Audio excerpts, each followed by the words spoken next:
It may sound ungenerous to throw the emphasis on the negative, but we can fairly say that people who are good at love know, first and foremost, who not to fall in love with.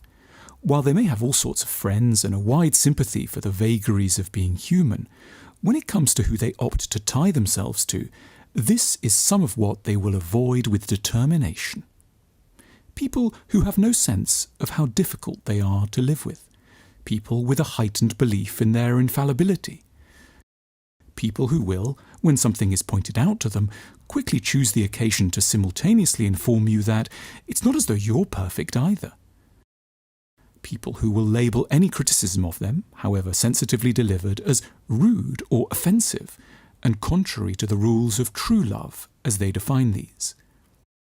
People who deliberately drive you to the edge of frustration, then turn and say, "Why are you getting cross so suddenly?" People who smile and say, "I get it completely now, I'm going to change," and then go and do whatever it was all over again a few days later. People who combine an exquisite talent for upset with an even greater talent for sentimental apology. People who will flirt with others, then call it only a bit of fun and label you a prude for minding. People who will mess up your house and call you anal.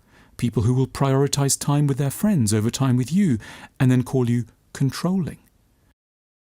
People who tell you you're imagining things a lot. People who harbour a background grudge against your gender. People who are furious with a parent and don't realise they are. People who can't forgive anyone who thinks better of them than they think of themselves. People who claim desperately to want a relationship, but are inwardly so committed to distrust, isolation and self-hatred that they aren't in any position really to have one, and yet don't know this of themselves. People who principally associate love with the pleasant feelings they register when you are nice to them. People who don't take your love as a substantial gift you choose to bestow every day and could take elsewhere. People who don't realise your time is very, very precious. People who are far too in pain to know how to want the best for you. People who refuse to do the necessary work. Let's remember, the people in the list above comprise some of the most charming, beautiful, vivacious, seductive characters on the planet. But their traits also mean that you will be headed for substantial challenges in any extended involvement with them.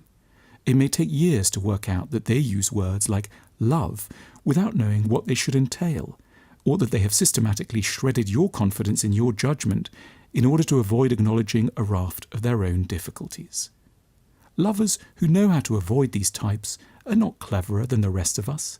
They've just had the good fortune to be looked after early on by people who were tender and sweet, and therefore now know how to associate relationships with fulfillment rather than frustration.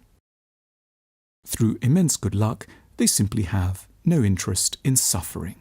They have, via experience, learnt one of life's most important lessons, that the point of a relationship is to be mutually delighted by another person.